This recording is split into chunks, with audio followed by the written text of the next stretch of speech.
Hi, Nath. Hey, Johnny. How you doing? I'm Hey, Frank. dude. Frank, pleasure to meet you, man. It is an absolute pleasure. We are big fans of what you do. Very few guests have had such high praise from Janine in the lead up. And I'm not just really? blowing smoke here. Yeah, she speaks very highly of you. Well, I have to give her an extra 20 then. Yeah, that's yeah. Which comes to me, I think she owes me money for something at some point. So. But dude, thanks for taking the time to hang out. We know you're a busy man. Pleasure. A very busy man, in fact. I feel like, to start off with, are you able to sit still? Sometimes. Yeah, I feel like I'm just trying to get this louder. It's one of those things where I love making things. I love creating things, and I feel like in order to be like the person I want to be, the husband, the father, I need to satiate my creative side. And so I tend to jump from project to project. I also despise writer's block. So my cure for writer's block is if I hit a wall in one aspect, I just move to the other project. And that's kind of cool approach. It's kind of weird. But I don't know that everyone. That sounds like great advice, but maybe not everyone has that. I don't think ability to do that. Yeah. If I get writer's block, I just get more and more frustrated, and things get worse and worse, and then it's a downward spiral from there. You've had writer's block since you were 12, then clearly. Yeah, well, my life is a constant writer's block. Yeah, and I do think that you've not only do you obviously have the ability to go in and be creative in other aspects and sort of like diversify that creativity, but it kind of feels like you got a bit of a Midas touch too. Like you haven't. Is there anything you've tried that you've been like, oh, that was shit? Yeah, I mean, but that's the thing. I feel like you learn from every every endeavor you attempt, right? Like I'm a firm believer in chasing everything. Yeah. And you don't necessarily need to release everything, but I feel like it's worth it to go down the path, because you're going to figure out something about yourself as a person and yourself as an artist at the end of it. You know what I mean? Whether that's, sure, I know I should never do that shit ever again. That's an important lesson to learn. Or you unlock something in another aspect. You know what I mean? Like, oh, this didn't work here, but it could work for something else down the line. And I'm definitely like a hoarder of inspiration. Like if that's a cool way to look at it. Yeah, if I see something or I hear something or I something inspires me in some way, I need to hold on to it, because I don't know, it may not work right now, but I know later on down the line it's going to turn into something. And that's happened to me more times than I can even count. Do you find, because like you've obviously done so many things, like obviously you've got DUNES going at the moment, and like the solo band project, the Future Violence, and there was another band as well that people might know, I can't remember the name. But anyway, do you find that a lot of these ideas, because every project is quite vastly different, but I feel like you're one of those guitarists and one of those songwriters where you can kind of still hear that flavor, that sound. Do some of the ideas that don't work for one thing, do you automatically then try and transcend them into another project, or do they sometimes sit on the shelf and then you come back and go, oh, maybe this could be something for later? Or yeah, it's weird, right? I mean, I don't know if there's any specific formula for like cannibalizing certain ideas or things of that nature, but there's definitely techniques that are tried and true, or like go-to things. I don't know if that's a signature, or something that you're referring to that you hear in my playing. But I try not to repeat myself too much, and I never want it to be stale. I feel like if I'm bored, then I know that the listener is going to be bored. Yeah. Yeah. And I feel like kind of rehashing the same stuff is staying stagnant isn't for me. I feel like in order to be a happy artist, I need to be a little bit more like a shark, and I gotta keep moving forward. If something scares the hell out of me, then I'm really attracted to that. Like, I need to be pushed out of my comfort zone, and I need to keep attempting to impress myself and my friends around me, like the other artists around me. And that's what I really get off on, really. Is that something that when you guys came into creating LS Dunes was a huge appeal of working with such talented peers, Oh, kind of being able to bounce off and share that creativity with each other? definitely. I feel like, early on, I learned a very valuable lesson, and it was that you can practice and take lessons and do all these things, but the thing that made me grow as a musician and as an artist, like astronomically, was playing with people that were better than me, and faking it until you make it. Basically, you go get into that room and just pretend like you belong. Yeah. You know what I mean, and then see if you can hang, and you're gonna pick something up. You're gonna be sweating bullets, you're gonna be scared shitless, but that's what you need to do as an artist. Like, you can't have the safety net at all times, otherwise you're never gonna grow and you're never gonna evolve and change. Off the back of that, with the difference between like the styles and the genres that you do, when it comes to a live setting, something that always sort of like piques my interest is how you form an on-stage persona. Because obviously, like, when you want to go watch a band play live, like, they have a very specific persona, a very specific, like, everything down, aesthetic, stage moves, all that sort of stuff, and even how you sort of, I guess, express yourself through your playing and your movements on stage. I recently, just bit of shinfo, just did my first couple gigs with a new band, and it's a different style that I haven't done before, and I found myself struggling to find how I go from a dude that's used to being in a hardcore band to a dude that's used to who's now in a rock band, and how to present that. Do you ever find that, or do you ever actively sort of try and create a different persona on stage between these different projects, or is it something that comes naturally? I think that like I just got like a tinge of like, ooh, like creating a persona, like that feels, I don't know, when it feels fake or when it feels put on, it smells kind of fishy to me, and I feel like I can see that from a mile away, and I truly feel like an audience can see that too. Like I've toured with bands, and I've seen bands that have like their moves, The choreographed moves before a breakdown. That shit's fucking weird. Like, you know what I mean? Like, all right, this is the bit where we all run on the spot. Yeah. And like do flips and shit, and like I don't know. That's never been me. Like, hey, listen, like, I've gone to Cirque du Soleil before. I think it's really cool, but I don't want to see that shit at a venue. It's not my thing, and you can, and it could be even as minuscule as like, when I watch a band, like if I see like a guitarist or somebody like, in the front, like, see a cameraman come up and then like all of a sudden start getting into a thing, I'm like, bullshit. Like, and the second a drummer stands up and starts like waving at the crowd, I'm out.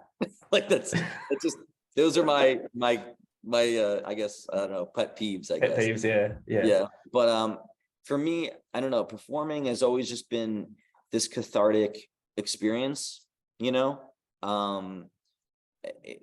never feels like I don't know, it's hard for me to say performer, or or to say like, oh, you're putting on a show, because for me it's just always been about the physical representation of the art that you're making.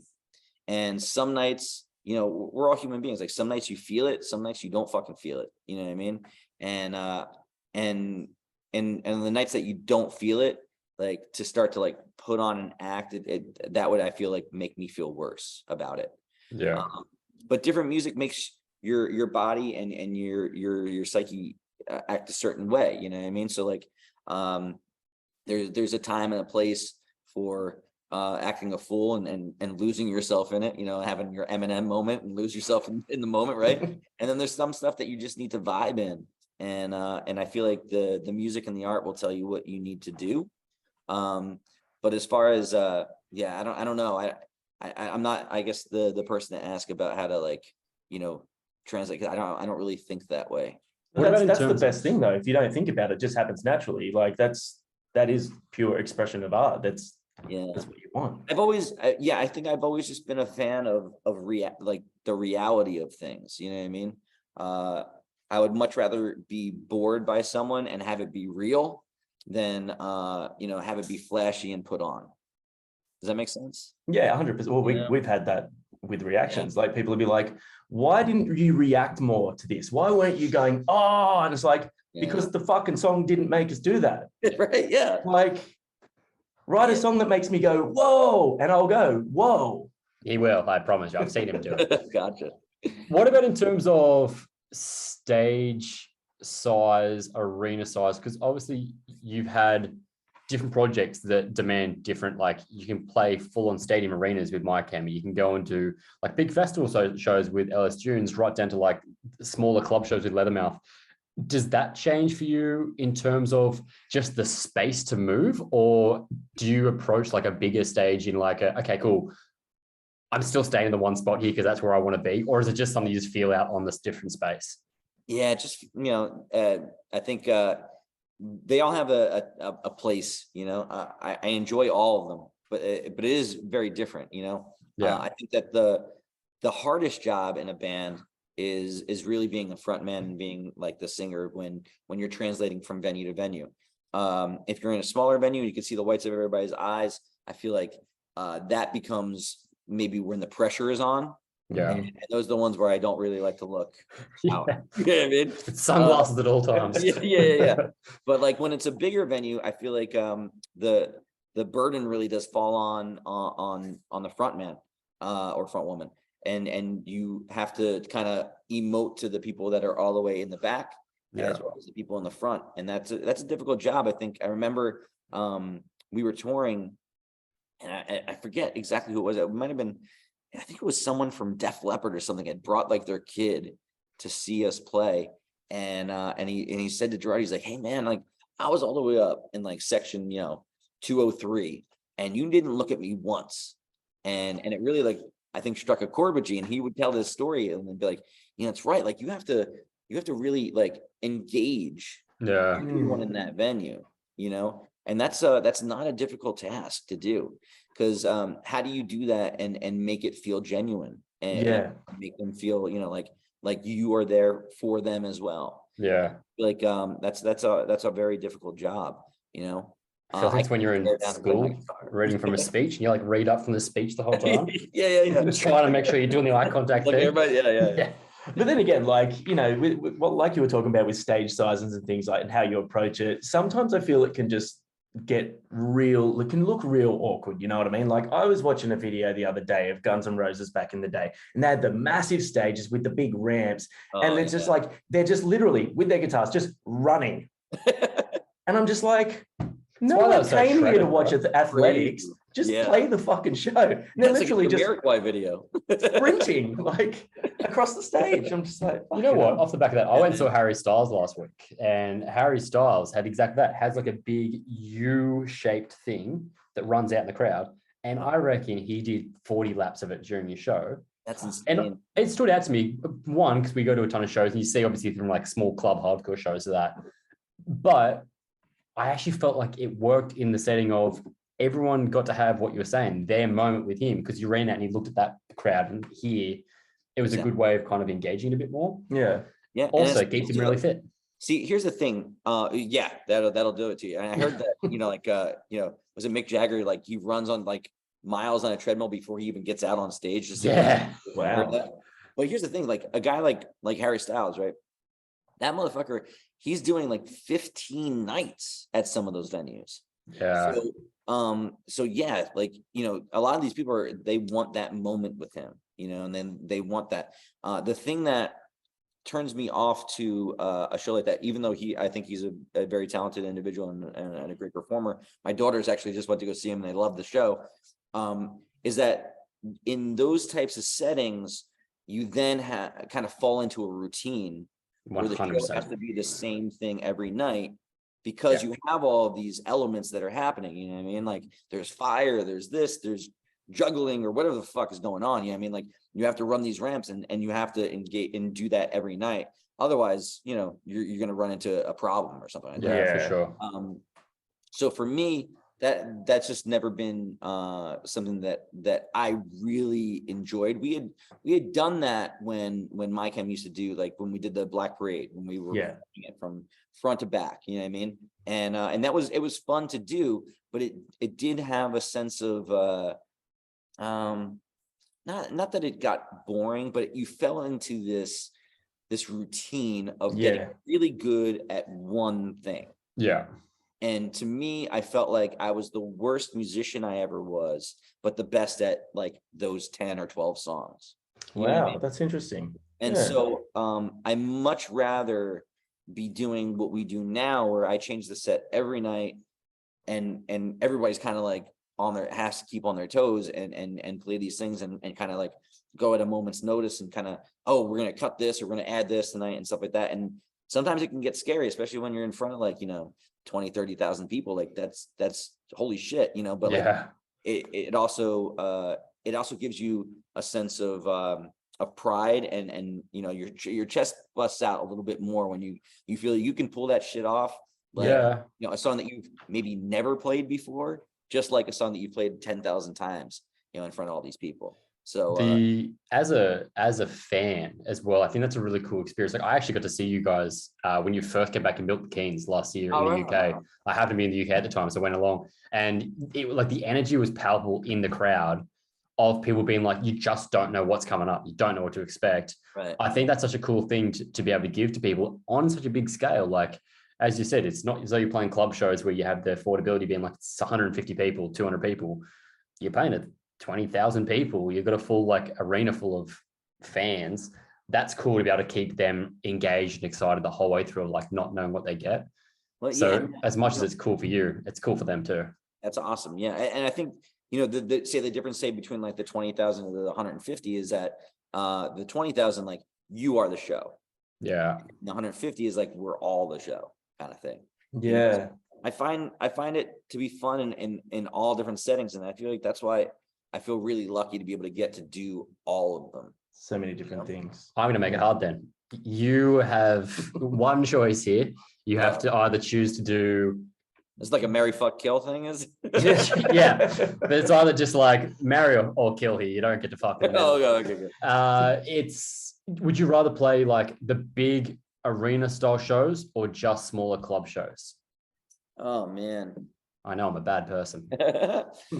Honestly, I mean, it's hard to decide because like I get different types of benefits out of both.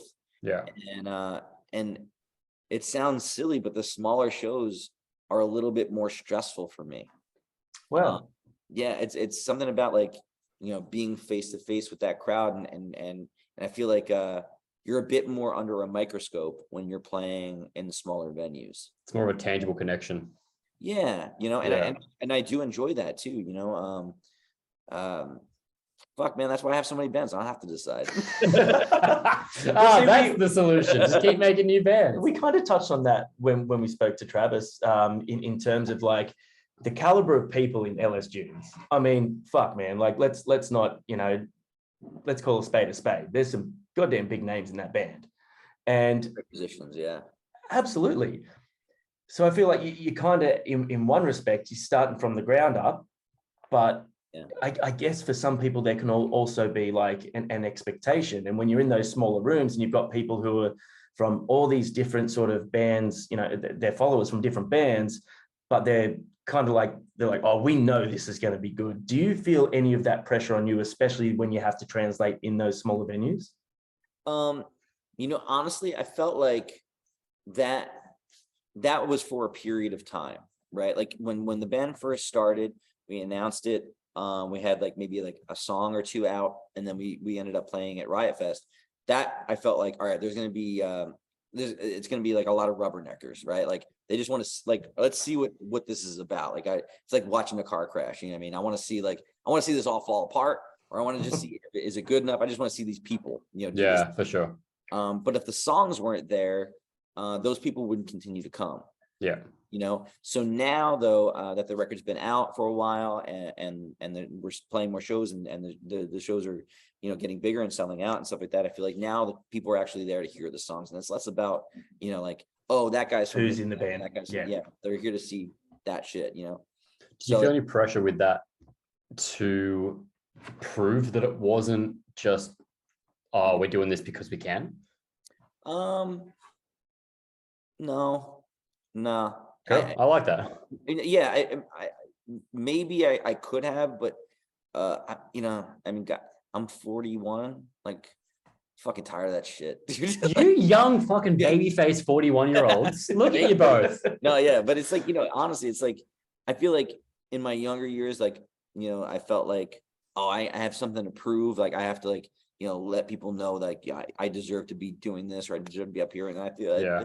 in my tenure, I guess, you know, or whatever, like I do what I do, and you could like it, or you don't have to, you know what I mean?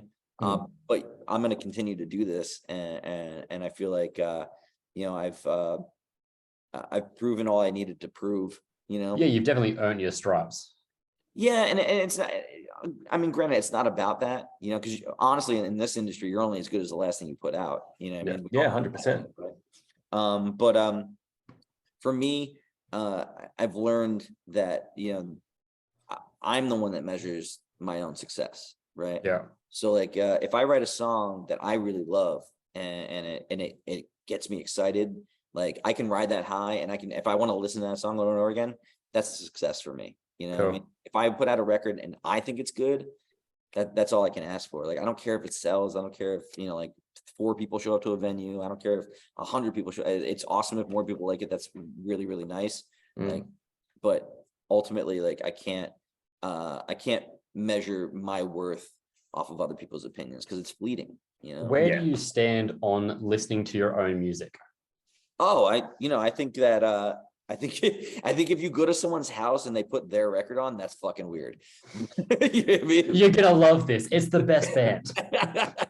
Yeah. But I feel like, you know, like if you were to like look at my Spotify, like whatever, like, you know, like top artists, it's gonna be my bands, because I have to listen to that shit to relearn it. Yeah, we talked. Sam from Arctic said that a while ago. He's like, got his Spotify Wrapped. He's like, it was all architects. I felt like such an arrogant dick. You're right. It feels weird, but like you have to do that stuff, man. Yeah. And what's funny now too is, and this is I'm not lying. Like, you know, I have a family Spotify account, and my kids like some of the bands that I'm in, so like they're listening. That's cool too, and it's awesome. But at the same time, like, you know, we're going down to, like, you know, my dad lives down in Trenton. It's like 2 hours from where I live.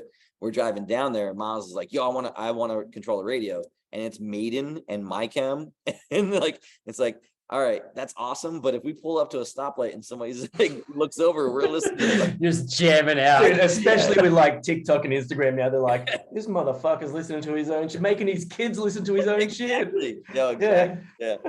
The Black Parade was years ago, buddy.